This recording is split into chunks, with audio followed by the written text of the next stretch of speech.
Hello everyone.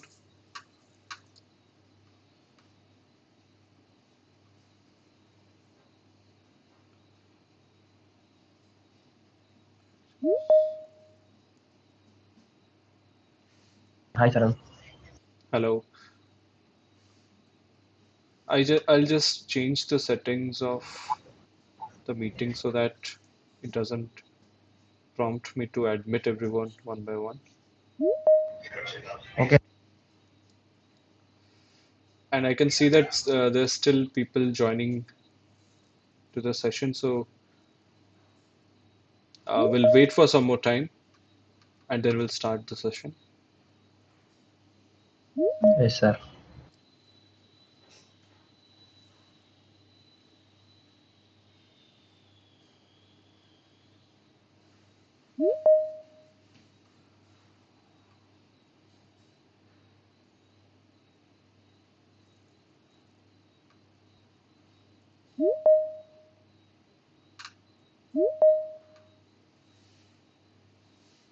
Hello.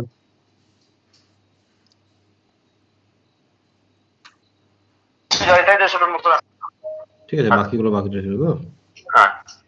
ঠিক আছে, 120 ton godown থেকে করে নেবো। ঠিক আছে, করে নিতে হবে। আজকে করেন, কালকে বেশি করেন, কালকে তো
All right, I've disabled your mic so that it doesn't create any disturbance while doing this session. Yes, yes.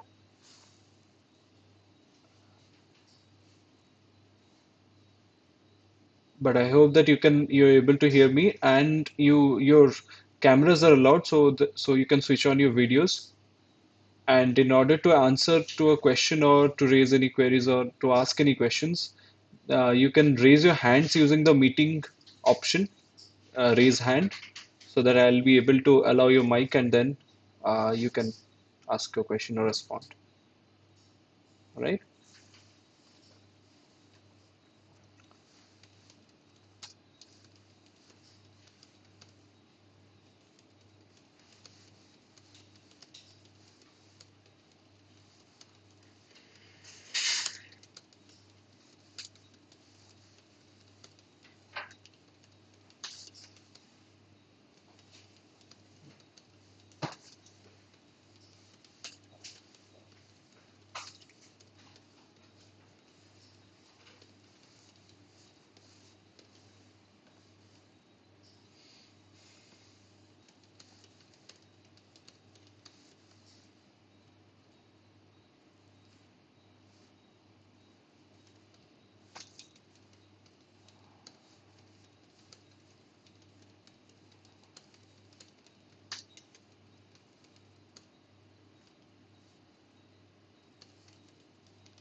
All right. Uh, is my screen visible? Can somebody raise their hand and let me know? Yes, yes, it's visible. Okay. All right. Thank you, Abu. And when I change the slides, it is changing as well. Yes, correct. Okay. Thank you. All right. Let's start the session. Hello, everyone. Welcome to the first weekly discussion and doubt clearing session of the course Concrete Technology NOC24-CE46, which is taken by Professor B. Bhattacharya of IIT Delhi. I am Ashirwad Satpathy. I am a PMRF research scholar at IIT Delhi, and what I do is I'll be taking these weekly sessions where we discuss the doubts that you might have regarding the lectures that were taken in the last week for this course, and will also, uh, I mean, solve some problems related to the lectures of the last week. I'm also the officially assigned teaching assistant for this course, this NPTEL course. There is another teaching assistant to this course who takes his sessions usually on Saturdays. His name is Devjyoti, and you can attend his sessions on Saturdays from 6 to 8 p.m. I usually take my sessions on Mondays from 6 to 8 p.m. But due to some issues yesterday, I could not take that session, so that's why I have postponed this session to today. In today's session, we'll be discussing some of the questions or some of the practice questions that I have prepared from the week one lectures that you have seen. And then at the end of this session, we'll be taking any doubts that you might be having regarding the week one lectures. I know that an assignment has also been uploaded for the week one lectures, and the assignment is due on 7th February. So you'll have to submit the assignments first, and then only we'll be able to discuss the questions of the assignments. So after the submission deadline has passed, we'll be discussing the assignment questions as well. So anyway, these are just practice questions related to the week one lectures. The first question is crystalline silica reacts with lime and water, which pro which provides the strength in in most of the ancient structures. Is this a true or a false statement? Crystalline silica reacts with lime and water.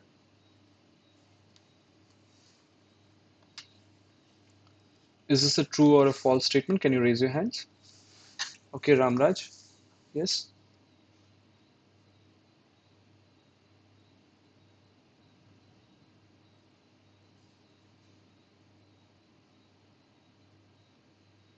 Ramraj, you may answer.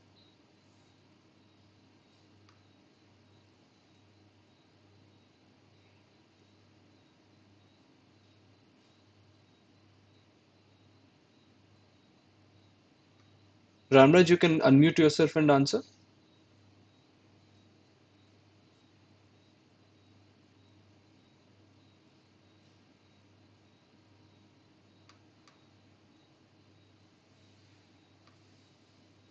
Okay, anyone else wants to try? Yes, Vidit, you can answer. False, sir. Okay, it's a false statement. Why? Sir, I think it must be amorphous silk. Okay, yes. So it is a correct answer. So I mean, Vidit has answered it right. It is amorphous silica and not crystalline silica that reacts with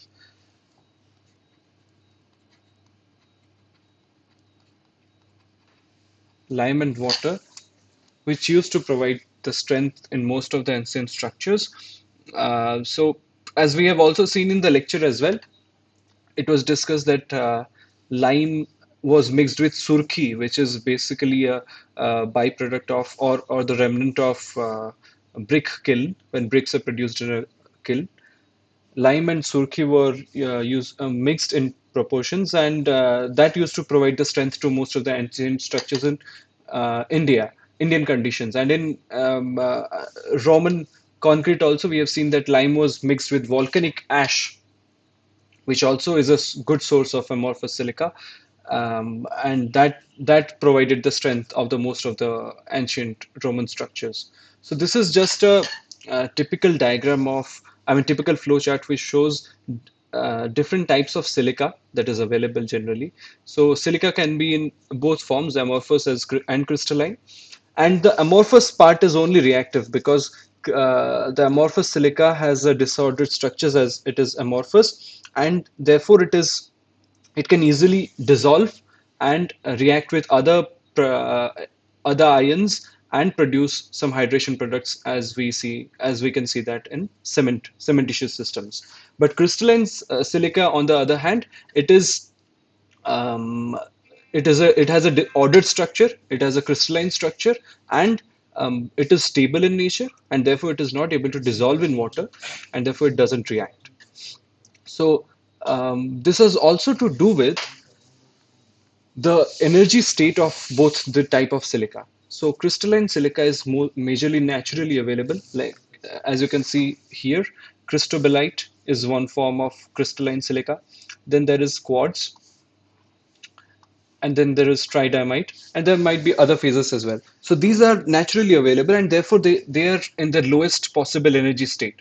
But coming to amorphous silica, these type of silica, let's say silica fume, as you might have heard, or maybe calcined silica, which might be available in calcined clay or metacolin also,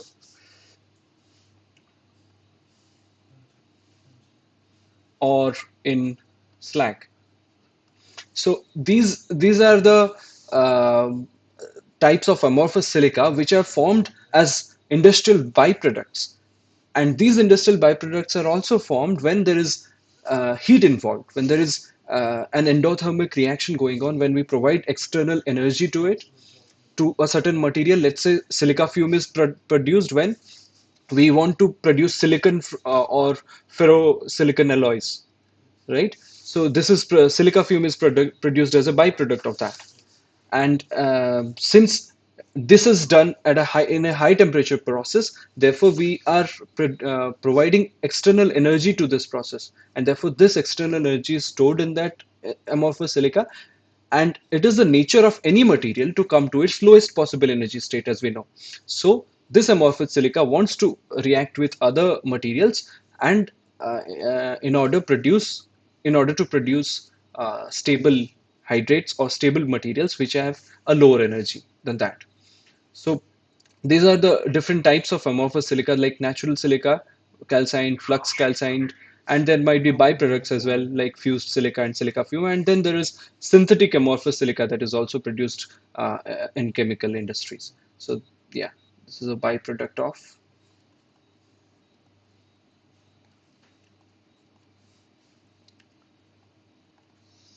silicon extraction. All right. So yeah, not crystalline silica is not reactive. It is amorphous silica that reacts with lime and water to provide the strength that we need. Moving on to the second question. What is the source of carbon dioxide emission in clinker production? Select the right options. The first option is reaction between clay or shale and lime, decomposition of limestone, dehydroxylation of the clay, burning of fuel in the kiln. Which of these options are correct?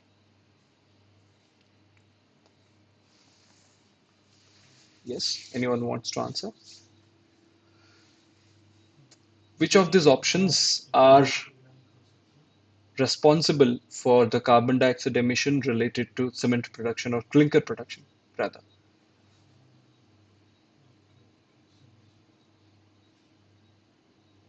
Yes, Vidya, you have raised your hand. You can answer. So burning of kilns, sir. Okay. Burning of fuel in the kiln is one of the, Yeah, one of the manufacturing process of cement. So yeah. most major carbon dioxide released in the atmosphere. Okay.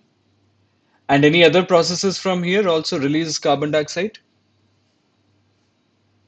No, sir, I don't know. Only this. Okay. Okay. All right. Thank you. Yeah, that's one of the right answers. What else? Anybody else wants to try? Yes, Divya has raised their hand. Yes, Divya. So thank you sir, for the options again. Pardon? So actually, Vidya had mentioned what the options are not visible, sir. What is not visible? The options, the answers. Oh, okay. Is it now visible now? Yes, sir. I think Vidya had mentioned the burning of clinker. So that will be the decomposition of limestone. Decomposition of limestone. Yes. Yeah. All right. Yes. Okay. And Thank you so much. do you want to also comment about the other options? Uh, no, I'm not so sure. Okay. Okay. Thank you, Divya. Yes. So these two are the right options actually. Decomposition of limestone. So limestone, as we know that the raw meal of which is fed into the kiln is actually composes of majorly limestone and clay or shale in some cases. And these two are fed with high temperature, so around 1300 to 1500 degrees Celsius. And essentially, what happens is the calcium carbonate or the limestone gets decomposed to lime and carbon dioxide. Sorry, lime and carbon dioxide. And this is one of the major sources of carbon dioxide emission related to the clinker production. And this process itself is also known as clinkerization. So the clinkerization of raw meal, this is the chemical reaction that takes place inside the kiln, which produces the carbon dioxide. And there is another source of carbon dioxide emission also, that is due to the burning of the fuel in the kiln. So the kiln has to be fired, and therefore it requires some fuel, and that is how also carbon dioxide emission is there. And there is the view graph on the right typically shows an interesting process actually. So there are three types of carbon emission shown over here related to the cement production. One is a process related carbon dioxide emission, which is basically the carbon dioxide due to clinkerization. All right. And there is an electricity related carbon dioxide emission, which could be due to, since this is cement production, this could be due to grinding or I mean grinding using ball mills or whatever it is. So this is the indirect emission that is related to the cement production. So maybe the electricity might be coming from thermal sources, which could be releasing the carbon dioxide. So this is the kind of indirect carbon dioxide emission that is associated with the cement production. Then there is direct carbon dioxide emission due to the burning of the fuel. All right, and you can see over here almost 40%, almost 40% of the total carbon dioxide emission is only due to the indirect and the direct. So this is direct plus indirect. 40% of the total carbon dioxide is emitted due to the direct and the indirect processes, while clinkerization itself comprises of almost 60% of the carbon dioxide emission. So it is inevitable to decrease the carbon dioxide without decreasing the amount of clinker that we are trying to produce. So that is one point to ponder upon. And coming to the other options, reaction between clay shale or limestone, again that doesn't I mean produce any carbon dioxide. Sorry, okay, that doesn't produce any carbon dioxide. And then dehydroxylation of clay. This is dehydroxylation is basically dehydroxylation is basically release of water of crystallization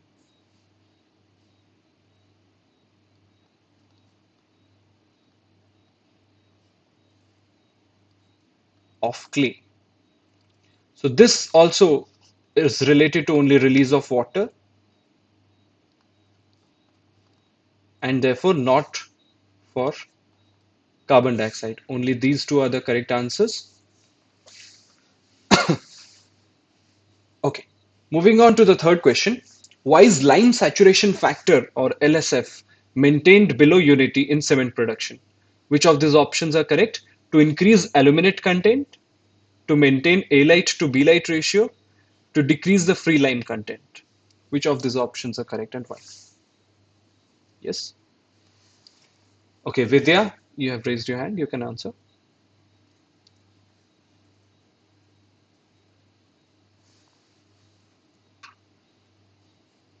Yes, Vidya, you want to try?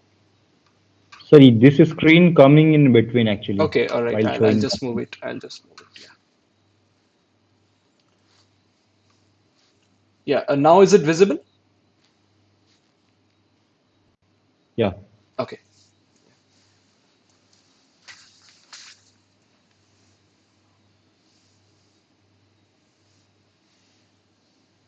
Yes. Anybody wants to try this? Try answering this question.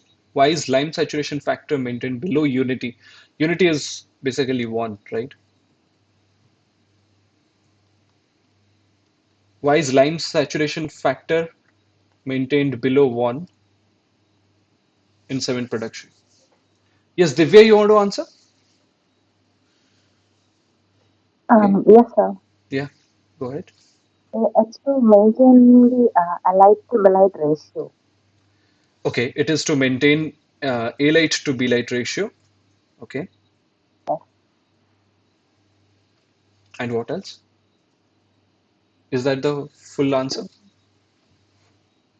but I'm not sure. Okay, all right, thank you. Vidya, you have raised your hand. Do you want to answer?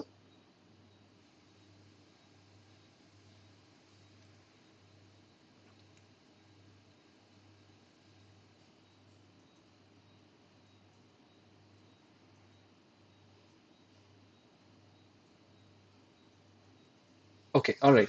The right answer to this question is also to decrease the free line content because the first answer is yes, to maintain the A-light to B-light ratio. As typically in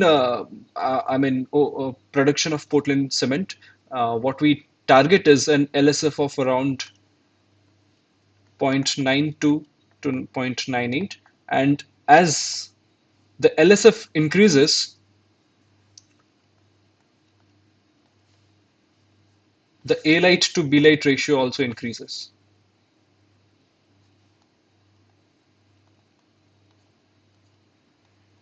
But then we do not go beyond 1.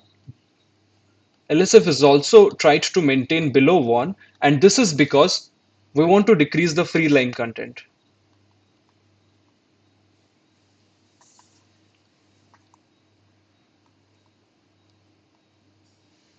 When there is excess of when the LSF crosses 1, we have excess of free lime, and that creates a problem for cements. So in order to control the free lime content in the cement also, we keep the LSF, try to keep the LSF below 1. And why do we want to keep the free lime content low in the cement? And that brings us to the next question. Why is excess free lime harmful? The options are: it reduces strength, it causes shrinkage, it leads to unsoundness, it accelerates corrosion of reinforcement. Yes, Divya, go ahead. It causes unsoundness.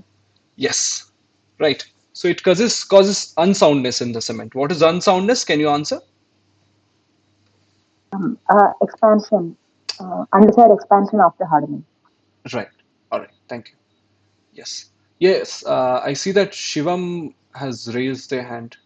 Do you want to say something?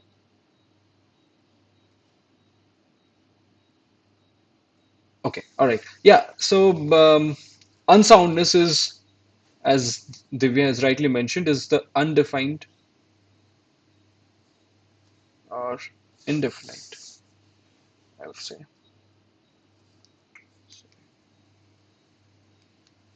Yeah. Unsoundness is excessive or deleterious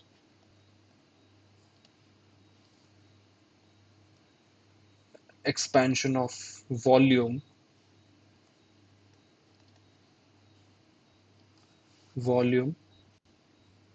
after the cement or concrete has hardened. So whenever there is excess free lime available, and lime is basically CaO, right? So whenever there is excess free lime available, what it does is it whenever we add water, it precipitates inside water, inside the cement, and forms CH. And when the cement has already hardened and there is free water inside, and there is excess of free lime, it will create a problem because that will create huge expansion in the cement. Yes, Divya? You've raised your hand. Okay. Wait, I'll lower the hands maybe.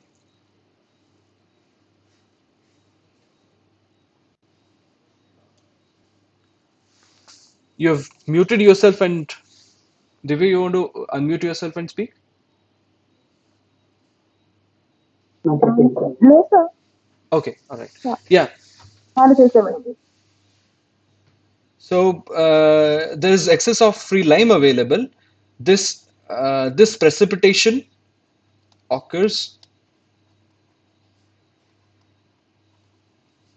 at a later stage, causing volume expansion, which further leads to cracking. So typically, unsoundness is not just caused by lime. It could be free lime. It could be caused by free lime or magnesium oxide or magnesia,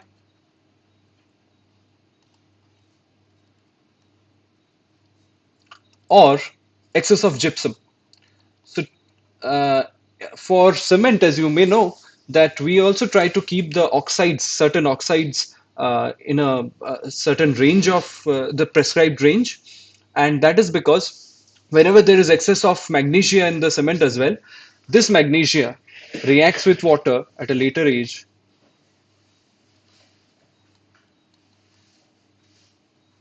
and produces what we know as brucite.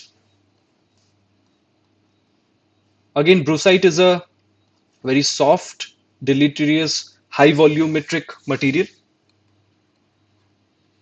It doesn't contribute to the strength, yet it increases the volume. I mean, it increases in terms of volume and results in strength decrease or cracking.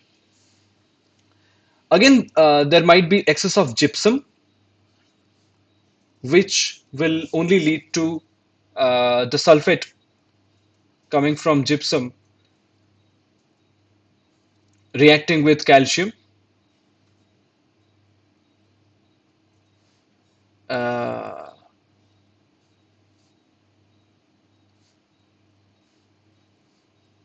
so SO3 minus in order to precipitate gypsum again.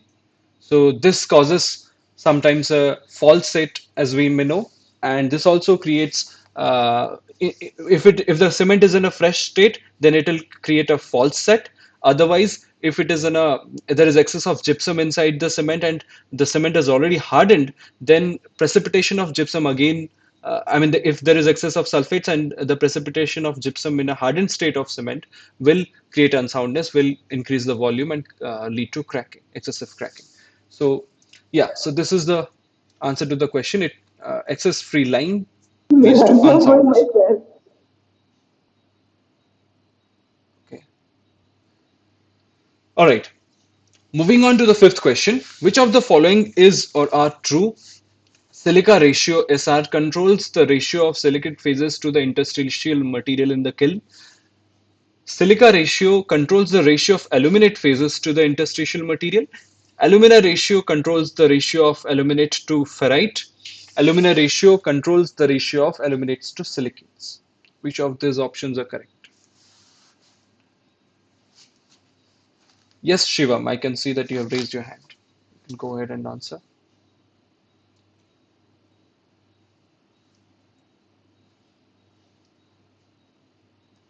Shivam, you have raised your hand. Do you want to answer?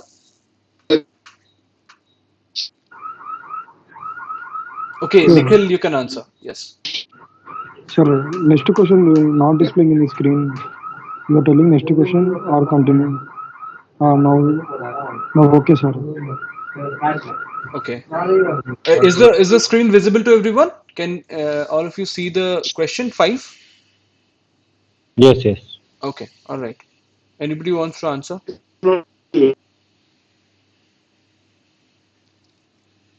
Which of the following are true? Silica ratio controls the ratio of silicate phases to interstitial material, controls the ratio of aluminate phases to interstitial material. Alumina ratio controls the ratio of aluminate to ferrites, and it controls the ratio of aluminates to silicates. Which of this is true? Yes, Nikhil, you want to answer, or then go ahead. You can unmute yourself and answer.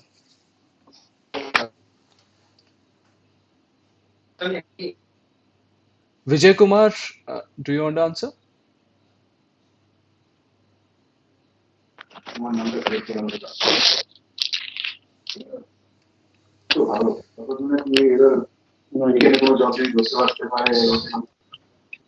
Vijay Kumar, do you want to answer this question?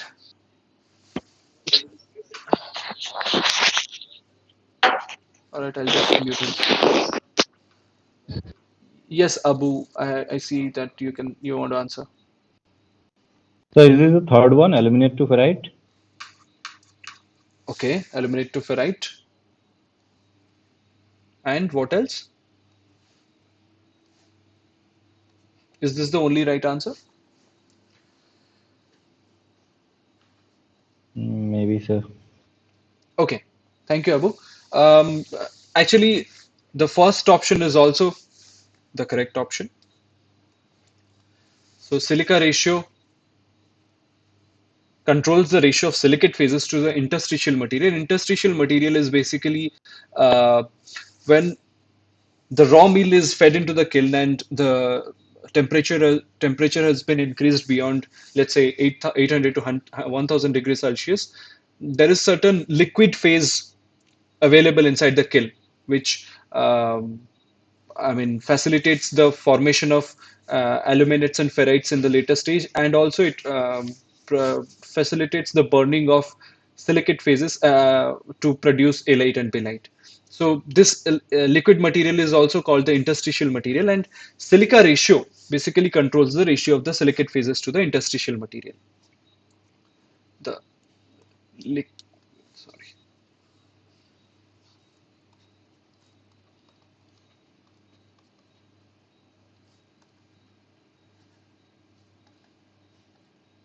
Right?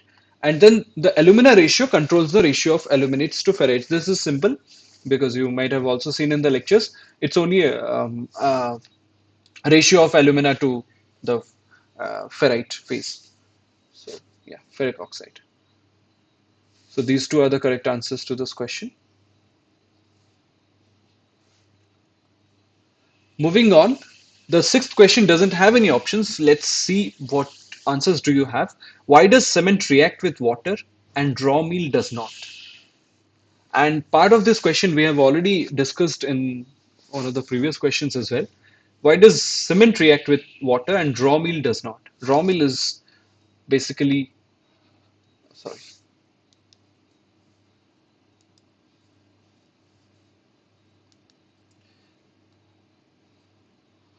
raw meal is basically raw material fed into the kiln. Yeah. Anybody wants to answer? Nikhil, Vijay Kumar, Divya, you can unmute yourselves and answer if you want.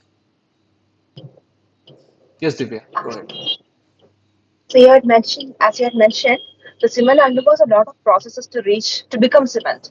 It Right, undergoes clinkerization, then further mixing with other processes. So it's at a higher energy stage. So it right, is much more reactive. right. Archana?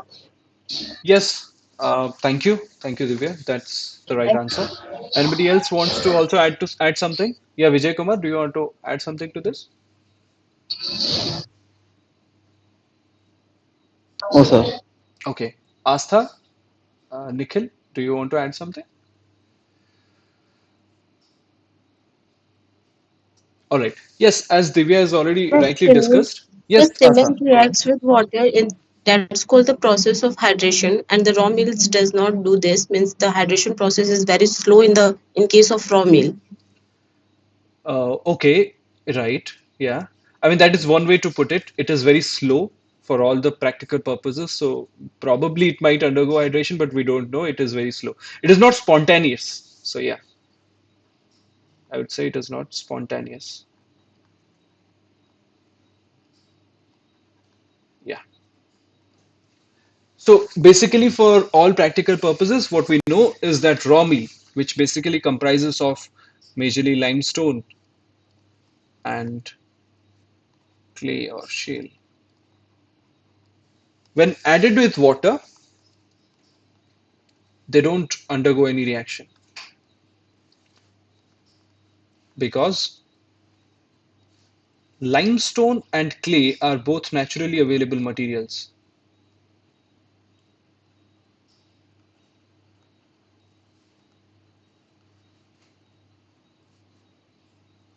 And therefore, whatever material that is naturally available is already in its lowest possible energy state. Therefore, it is in a stable state and it doesn't want to undergo any reaction. Had it been a reactive material, then it would have already undergone any reaction that was possible throughout the years that was formed. Again, similarly, clay is also, formed in a stratified manner throughout the years, through millions of years, and that is also naturally stable in its natural form. So it doesn't undergo any reaction with the water because already limestone and clay is normally exposed to water or moisture or rain or rivers, sea, any of the water sources when they're present in the nature. So they don't typically undergo any reaction to produce cement or any hydration products. But when we produce cement from the raw meal, when cement is produced in a kiln from the raw meal, essentially what we provide is energy. So typically the temperature is raised to 1400 to degrees Celsius or so, and therefore we are adding energy to this raw material, and we are producing some another product which is pretty reactive because now it is in a high energy state, as you mentioned, and it can undergo reaction with water to produce stable hydrates,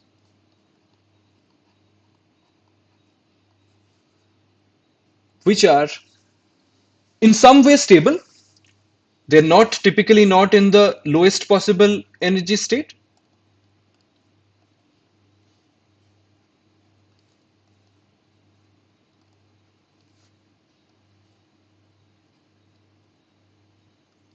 and that is exactly why these hydrates undergo carbonation.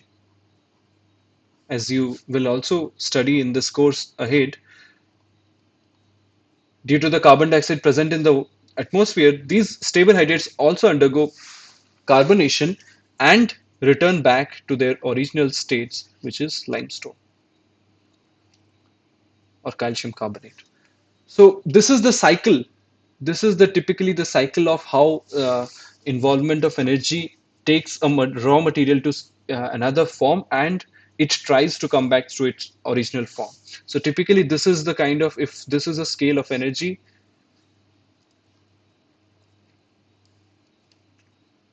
and this is the raw material, I mean, or the material, I would say, then this is raw meal. Then we excite it to produce cement. Then it goes to hydrates. And finally, this undergoes or this undergoes carbonation, corrosion, and other stuff, other processes to come back to its original form. All right. So there, that is exactly why cement reacts with water and raw meal does not. This brings us to the seventh question. Why do the cement constituents containing orthosilicate anions react with water while silica itself doesn't? We know that silica has a tetrahedral structure.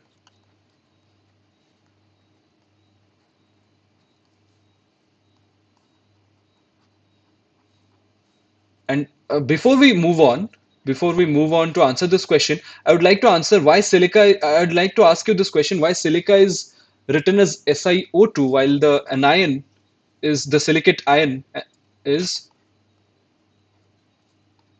SiO4 4 minus. Why so? Does anybody want to answer this? The silica molecule, or it is written as silicon dioxide, SiO2, even though the silicate anion is SiO4 4 minus. Why do we write it as SiO2?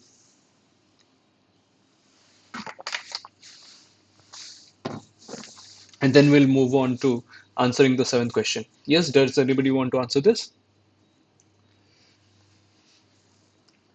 Nikhil, you have raised your hand from some time. Do you want to answer this question?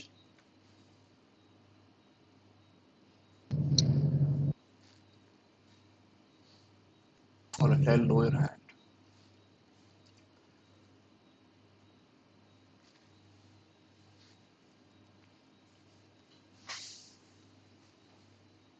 Okay. Yes, Vikash, do you want to answer?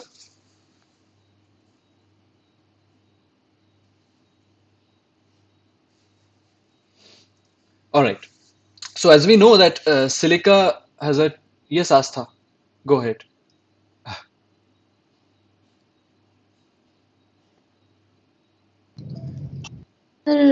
Silica itself is an inert material, means does not react with any of the and does not react with water. But when it mixed with the other constituents of cement such as calcium oxide, lime, and Portland cement, then it's react with water to produce the hydration of cement. All right, that's fine. That is exactly why that is the question. You're telling me that it does react. I'm asking you why does it react? I mean that the same orthosilicate ion is there. Orthosilicate is basically SiO4 minus. The same orthosilicate anion is there in silica, and the same orthosilicate anions are there in the silicates and the Bogues compounds. The basically the constituents of cement. Why do the cement constituents react? I mean, the silica in there reacts while the silica in its natural form doesn't. Why does it not react?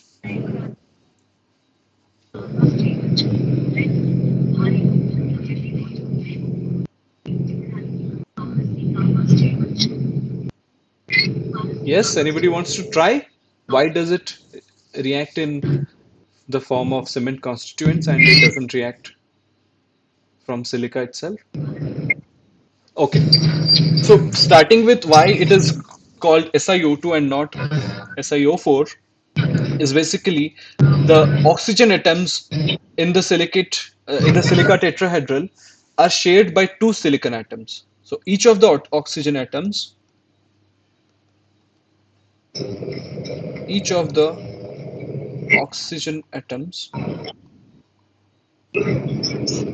the silica tetrahedral, and this is also discussed in the lecture as well, I guess, are shared by two silicon atoms, and therefore effectively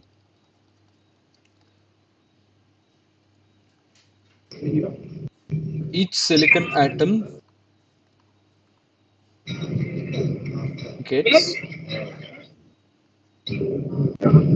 two oxygen atoms, and that is why it is written as SiO2. But the anion in itself is SiO4 minus. All right, and then this brings us to the answer of this question.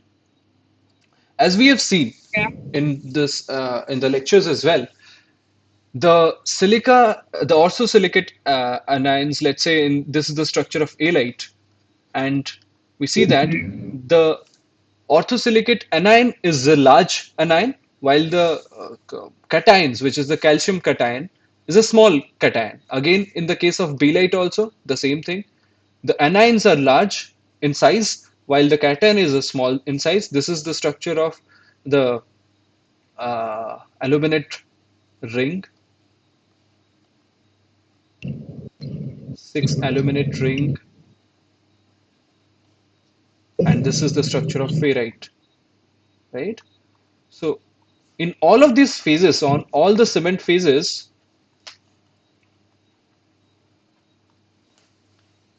they have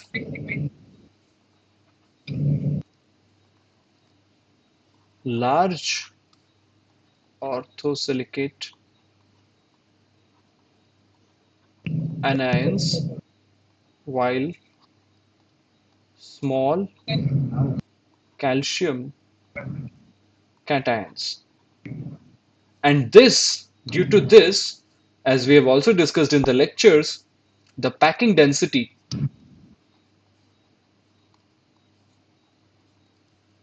of the cement phases is not stable. It was also discussed that for a stable packing density, it has to be around 0.64 to 0.74, and due to the large anions and the small size of cations, the packing density is not stable, and therefore, since the packing density is not stable, these ions dissolve in water and react to produce hydrates.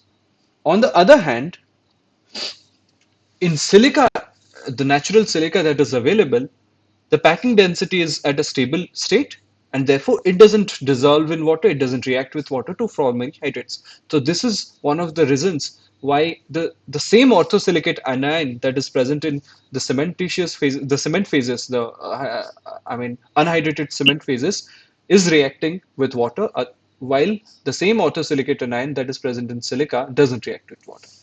All right. The eighth question is, why does cement harden when water is added? Yes, there are no options to these questions. I just want to have an open discussion regarding these questions. Why does cement harden when water is added? This is very basic to our cement chemistry or concrete technology. Yes, anybody wants to try? Vikash, you want to try?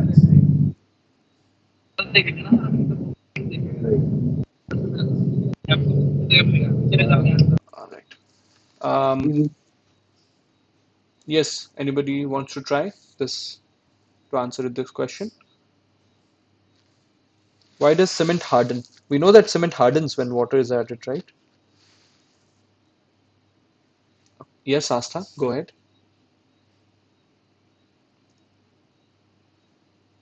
So when we add water in the cement, then the formation of CSH gel takes place, the calcium silicate hydrates gel, and this gel results in the harden of the cement. Okay. Why does how does the gel hardens the cement? How does the gel hardens the cement? I mean, you mentioned that the CSH gel hardens the cement. Why is it so? Where does all the water go? I mean, initially we see that the cement or the concrete can flow, right? We can make it flow, we can pump it, we can pour it. But with time, it hardens, it sets, and we are not able to work with it. It loses its workability. Why does it happen?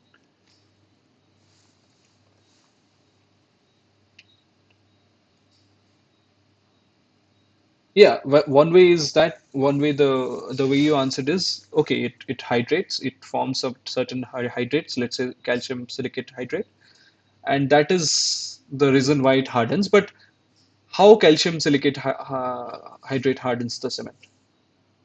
It was also discussed in the lecture.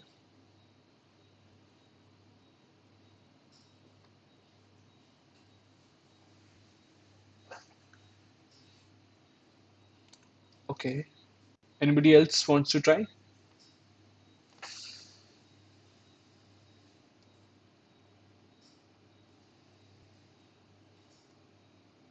Yes, Divya, go ahead.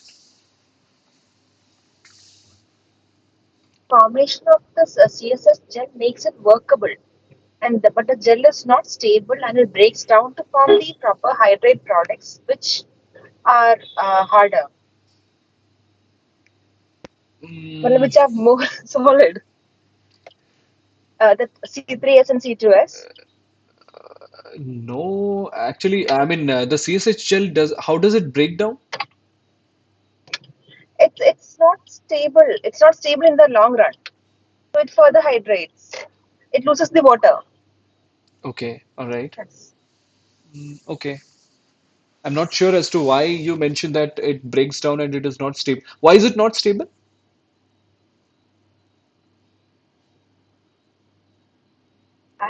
I really don't know. Okay, all right, all right.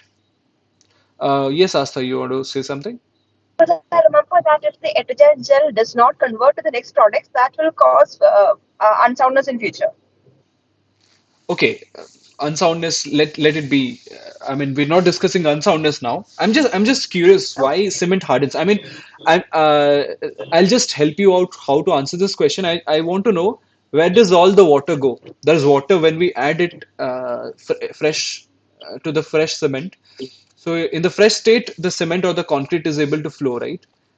And with time, the water, where does all the water go? Why is it not able to flow, or why are we not able to work with it?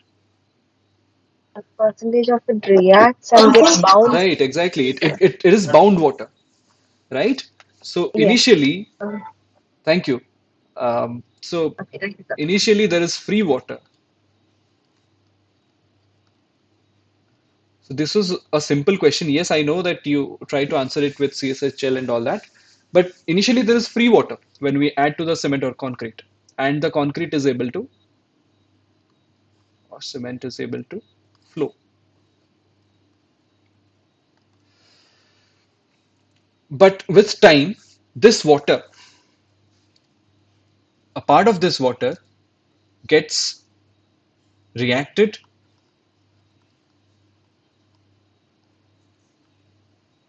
with the cement phases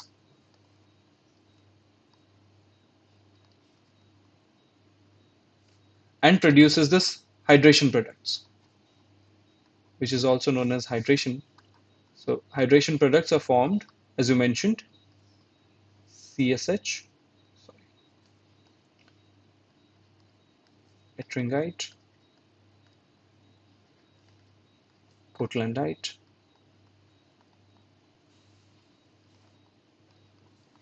AFM, and so on, right? So these hydration products, what essentially happens is this one part of this free water goes as bound water or chemically bound water,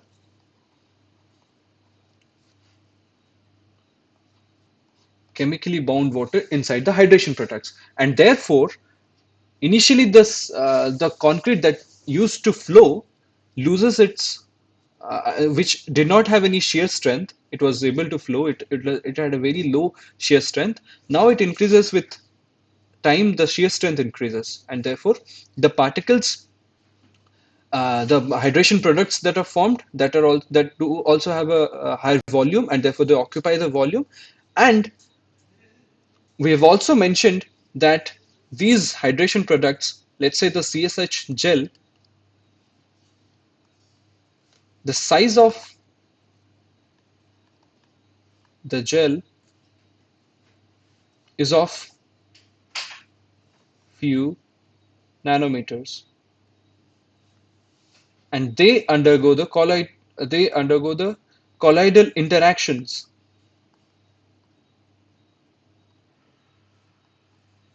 due to van der Waals forces.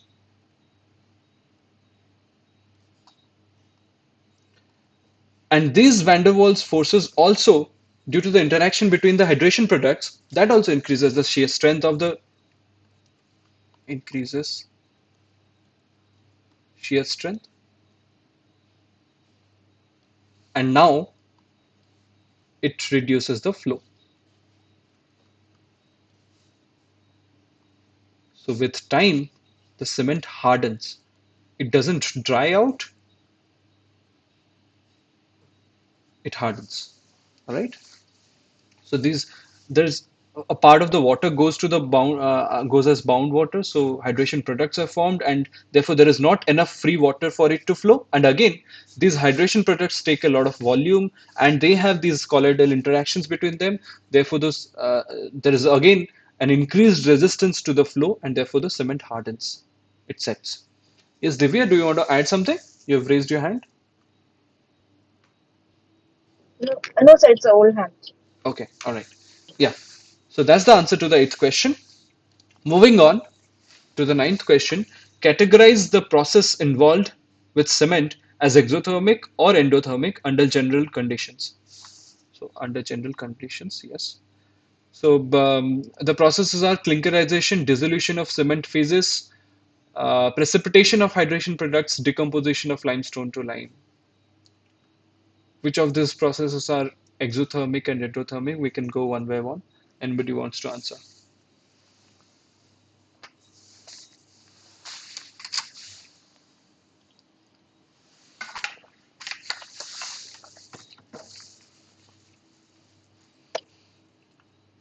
clinkerization is endothermic. It needs a high temperature Okay. to happen.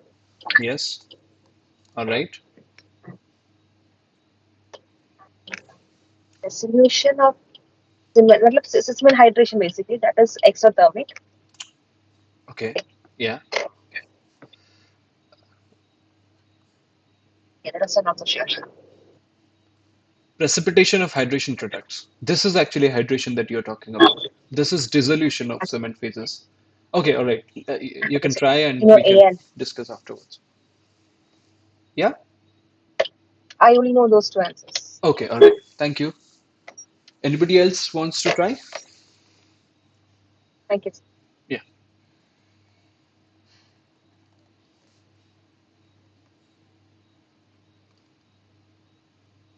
Anybody else wants to try this question?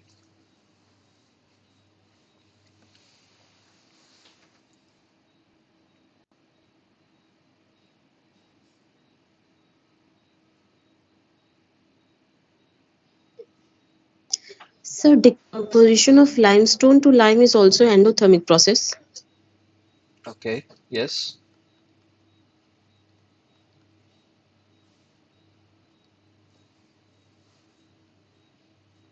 And the third one, precipitation of hydration products. Is it exothermic or endothermic?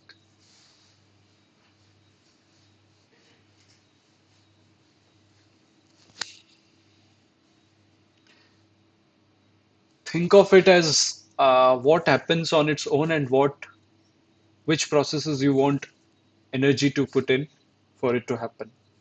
So whatever happens on its own, if it is spontaneous enough, then it will release energy, or it might be neutral, it won't.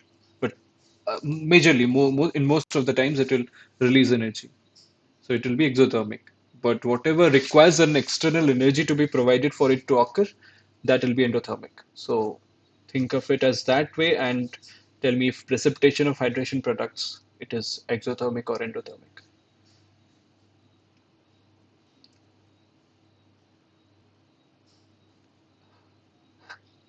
Yes, anybody wants to try? Yes, Abu, go ahead. It's exothermic, sir? Yes, it is exothermic. Right. Thank you. So typically, as we know that clinkerization process or the process of the production of clinker is endothermic because it occurs in a kiln at a temperature of around 1400 to 1500 degrees Celsius. So it requires external energy to be provided. Dissolution of cement phases and precipitation of hydration products. This is related to the hydration kinetics of cement. So as you might have also seen in the lecture, let's say this is the heat produced and this is the time, the calorimetry test. When we add water to cement, there is an initial heat release and then there is an induction period and then there's a further heat release and finally it settles, right? And this initial peak heat release is much higher than this peak. So if we categorize this into different phases,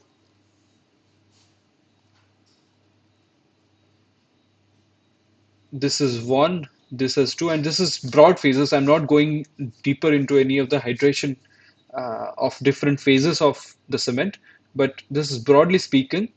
The first phase is the dissolution of the cement phases. Dissolutions of cement phases.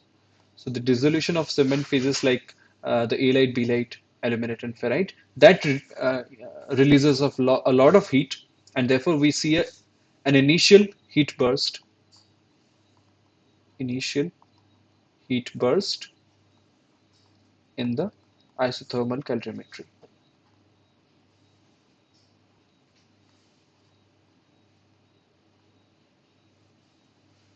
right? The second is induction period, and this typically is, you can see that there is still some heat being produced during this period. So this is characterized by a very low rate of dissolution and precipitation.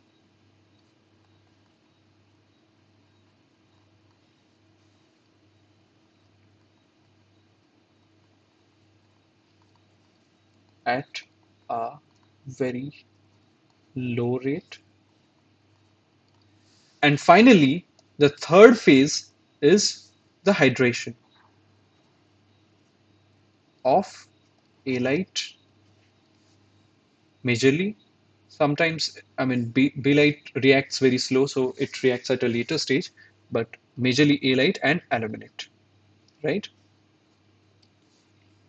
And typically by hydration, it means that it precipitates the hydration products CH, which is portlandite, CSH, and then ettringite, right? And then there is monosulfate peak coming over here, which we'll be discussing afterwards in the lecture. So the precipitation also releases heat, and therefore it is exothermic. And typically, when cement hydrates, there is a continuous going on. These two processes of dissolution and precipitation continuously go on, and with time, these two processes reach an equilibrium, and therefore the strength is attained to a maximum value beyond which there's only a very small increase in the strength. So the dissolution and precipitation goes on. Like as you know, that the ettringite might dissolve and form monosulfate in the absence of sulfates at a later stage. Then the unreacted clinker that is there, if there is free water still available inside the cement, so that keeps on dissolving in the water, in the pore solution with time, very slowly, and again precipitates into hydration products. So both these processes are exothermic in nature, and both the processes simultaneously run inside the cement when it hydrates. All right. So both of these processes are exothermic. And finally, decomposition of limestone to lime. So that is again endothermic. It happens in the kiln also. Inside kiln at 600 degrees Celsius to 800 degrees Celsius. So that is again, that requires energy for limestone to decompose for from to lime and carbon dioxide. All right. So that answers the ninth question. Moving on to the 10th questions. What are the main types of water in hydrated cement paste? It has been discussed in the lectures as well. What are the different types of water that we see in hydrated cement paste? Yes, anybody wants to answer? So we have already discussed it in the previous slide as well. There is free water. Initially, when we add, there's free water. What happens to the water with time in the hydration of the cement?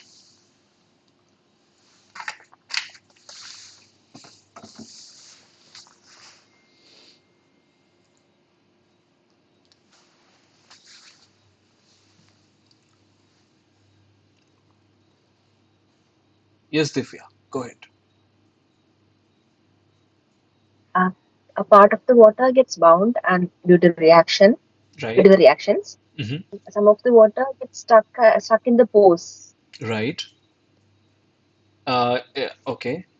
What kind of pores? Like some inter some What again?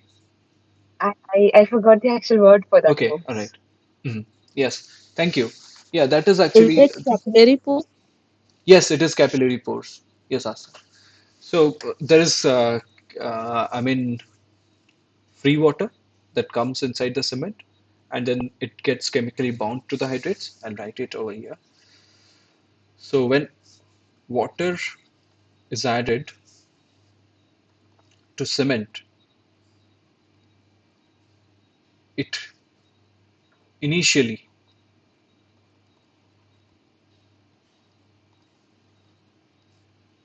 available as free water. This is still not enough hydration has taken place.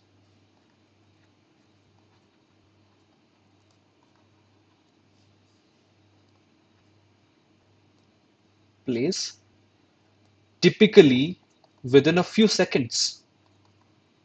So for few seconds. Now, once you add water to the cement, instantaneously it starts to react. The cement phases dissolve, and they start to precipitate. So initially there is some precipitation of CSH and ettringite just before the induction period. All right. Just before the induction period, there is some CSH and ettringite that gets precipitated. So part of the free water gets bound. And with time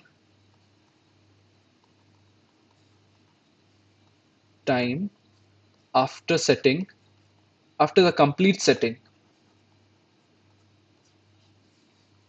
the hydration products increase in size. CSH plus CH plus ettringite and so on, right? So the volume of hydration products increases, and therefore the free water decreases. So I'll just mention it here. Free water decreases and chemically bound water increases. Again, the free water is present in the pores between the as interstitial fluid. I'll say this is not known as free water, rather we call it as pore water or interstitial fluid in the cementitious matrix. And this interstitial fluid might get adsorbed in the CSH. We know that CSH has a gel-like structure. So let's say this is this is the typical CSH structure. I'm not going as per any of the models, but just discussing our CSH structure.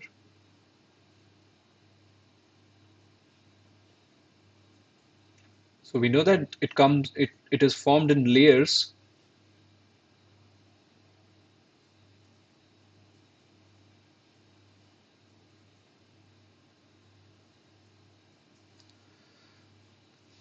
So the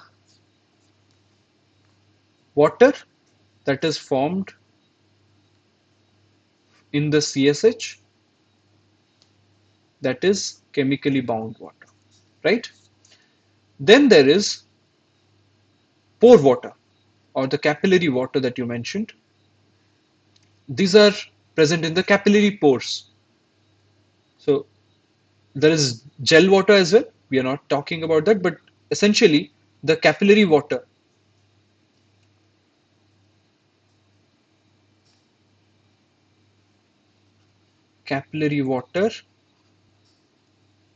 present in the pores by capillary action.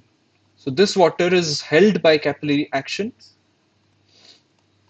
as it was discussed, due to the surface tension of the water and due to the very small pore size. This water is held inside the capillary by the capillary action, and it is not released as free water until there is water depletion inside in the pores of the larger pores of the cementitious matrix. This water is not released for hydration, so that is trapped inside the CSH or the gel or the capillary pores in the cementitious matrix. So there is capillary water, and then on the surface of the CSH gel layers there is adsorbed water.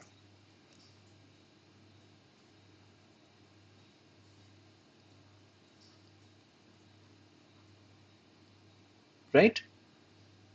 So these are typically the three types of water.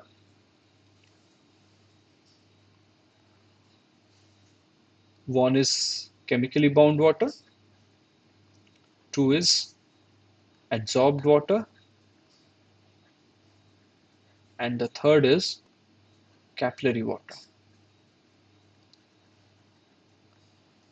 It is essential to note that both adsorbed water and capillary water can be removed from the cement or the concrete at normal temperature conditions, or at a very little increase in the temperature of the cement or concrete around normal drying process of around 105 degrees Celsius or so, even below that, right?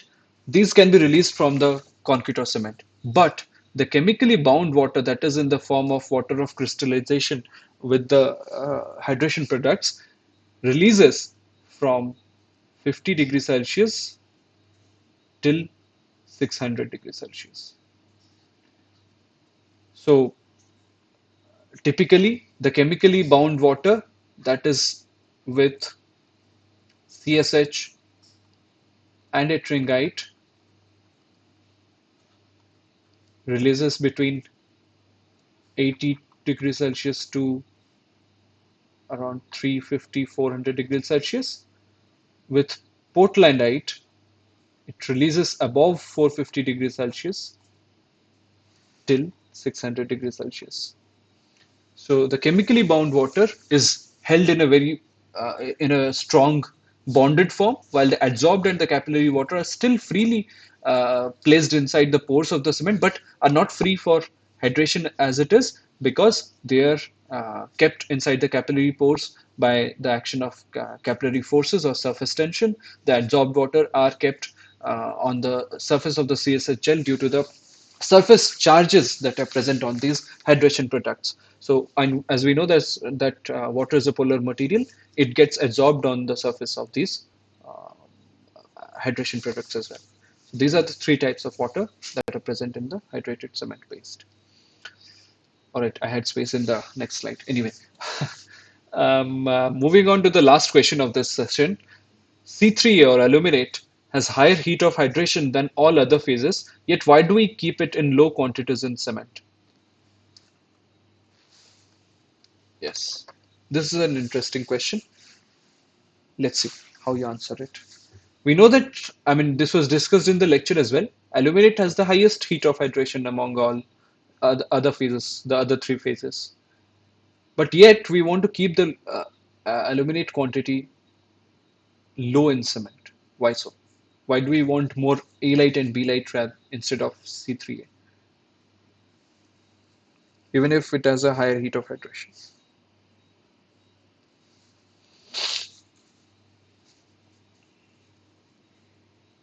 Yes, anyone wants to add? So, Yeah, the C3 is responsible for the initial setting, and when the cement dries, it leaves some cracks in the cement. it leaves some cracks in the cement. Okay, Yes, so the concrete have some fine cracks if we increase the C3A composition in the cement. okay, all right. Um, why, why do you say so? I mean, what happens that leads to the cracking of concrete? This actually C3A will combine with other chemicals which is present in surrounding of the cement, like sulfate. All the chemicals, sulfate attack. Probably it will form some other compounds. Because of that, the crack might occur in the concrete. Right. Okay. Thank you. Yes. So one of the reasons is, yes, sulfate attack. So if there is sulfate attack, what essentially happens is introduction of sulfates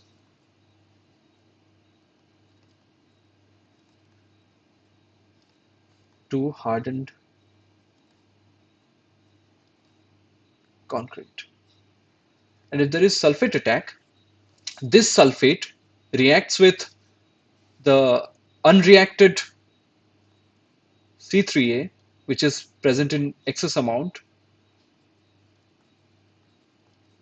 and leads to what is known as DEF, or delayed ettringite formation.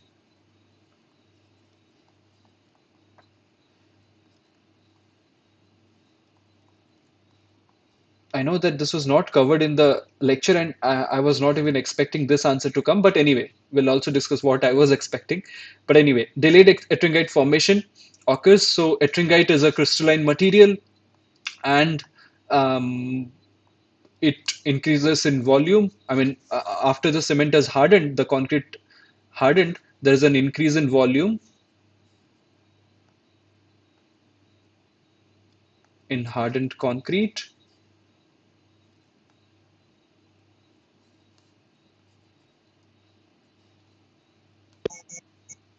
And therefore, there is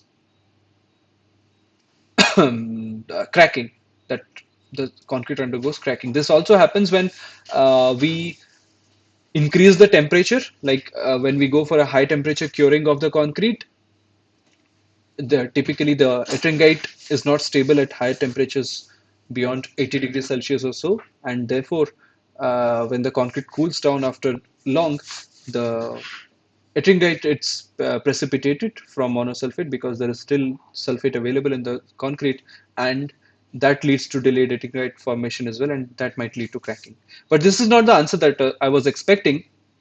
A more generic or a very basic answer, that is why we want C3A content to be low in the cement, is that this diagram that was discussed in the lecture.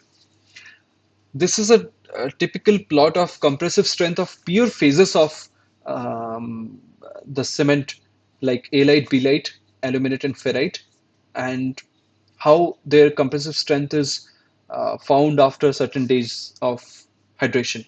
And this is, I've taken this picture from the book Aim Neville, by Aim Neville, and this is typically how it shows that alite and belite provide much higher strength than aluminate and ferrite, even if the rate of heat produced in aluminate is the highest among all these phases. And you can also see that even though the belite, or C2S, has a lower strength in the initial days, which also is indicative that it will also have a lower heat release, as we know that it also has a lower heat of hydration, but it catches up at a later age with the alite.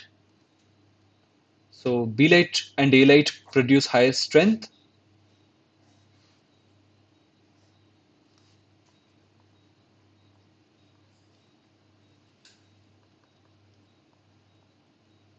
produce higher strength, while aluminate and ferrite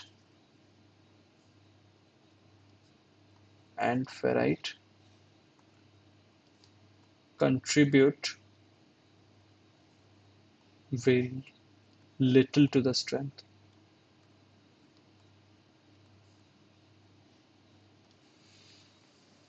And that is exactly why I was expecting to be the answer, like why C3A content is kept low and the ferrite content is limited to almost 10%. Of both of these contents are limited to almost 10% of the total amount in the clinker, while alite and belite almost go for around 50, 60, and 30, I mean 20 to 30% respectively. So this is the answer to this question. All right. Yeah, that was the last question of the session. We still have 30 minutes left for this session. If you have any questions regarding the week 1 lectures, then we can discuss that. And if you have any doubts, we can clear that. Or if you have any questions regarding the questions we discussed, the problems we solved today, we can also discuss that. You can raise your hands, or you can just unmute yourself and speak. The session will go on till 8 p.m. So, yeah.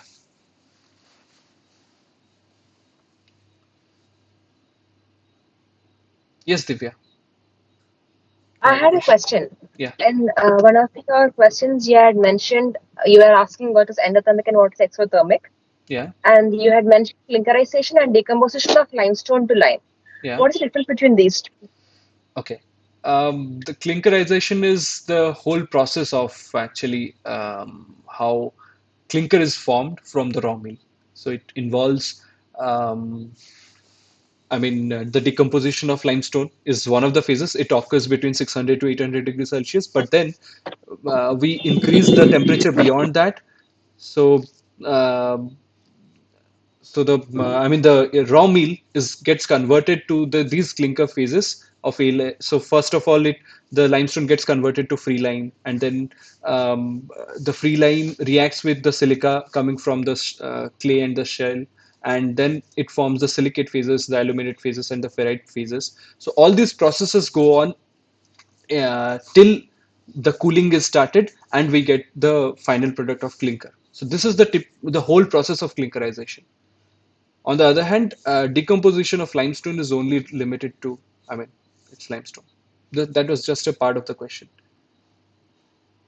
So but it is not concerned about, Okay, sir. yeah, it is not just related to cement production. I mentioned that option just to see if what means by decomposition of limestone to you.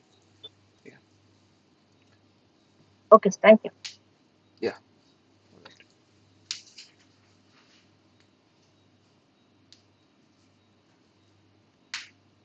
Anybody else have any questions?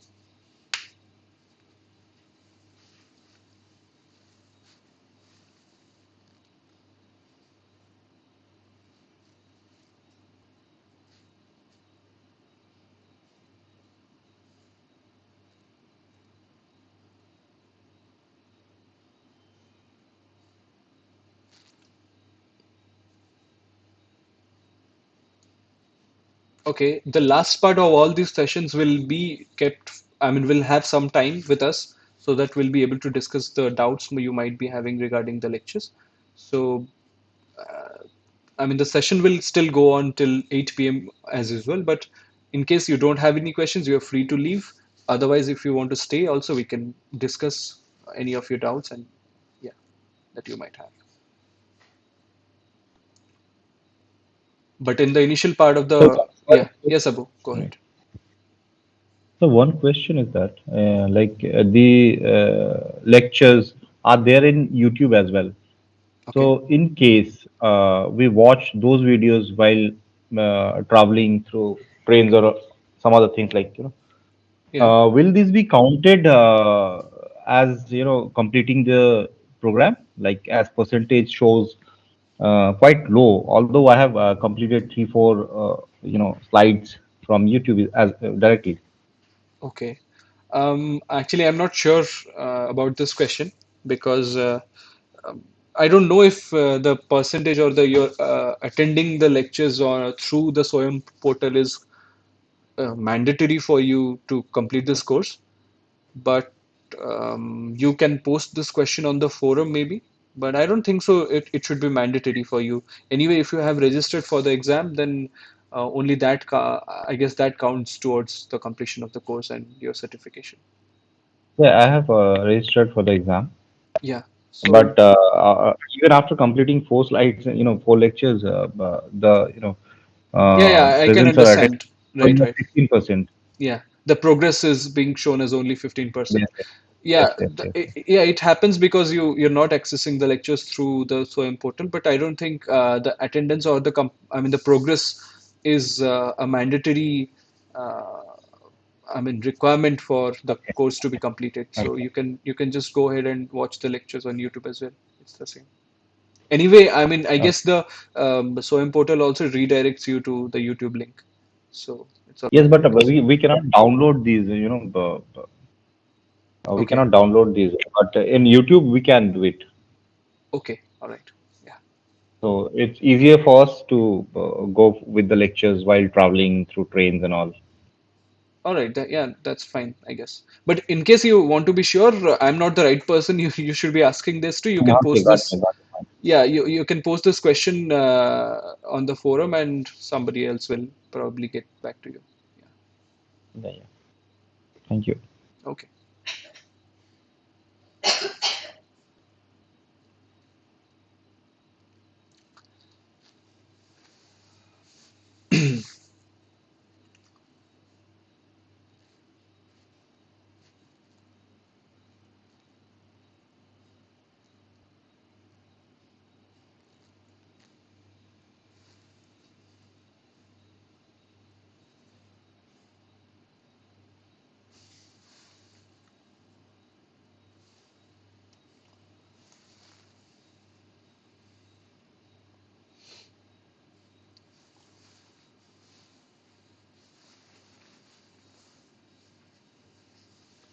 Okay, these sessions are being recorded, and whatever the lecture slides that you saw today and whatever the markups that we discussed while going through the problems, these will also be uploaded to some OneDrive folder or so, and then these sessions are recorded and that will be uploaded to YouTube, and you'll be given with the links of both of these, the lecture slides as well as the YouTube link of these sessions. And if in case you want to watch these or again, or you want to revisit, then you can do that. Or else you have missed some session and you want to do that, then you can see those lectures. I'll be posting the links of these lecture slides and the YouTube link in the next coming session for the last session, this current session. And from the next week onwards, we'll be having these regular sessions on Mondays from 6 to 8 p.m. So you'll be informed prior to that, but yeah, I wanted to inform you that. Only this week we are having this for Tuesday.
All right, I'm switching off my microphone for now. If you have any questions, then you can raise your hands or unmute yourself and speak. I'll be able to attend.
All right, we are closing the session for today. We'll meet again on next Monday from 6 to 8 p.m. Thank you.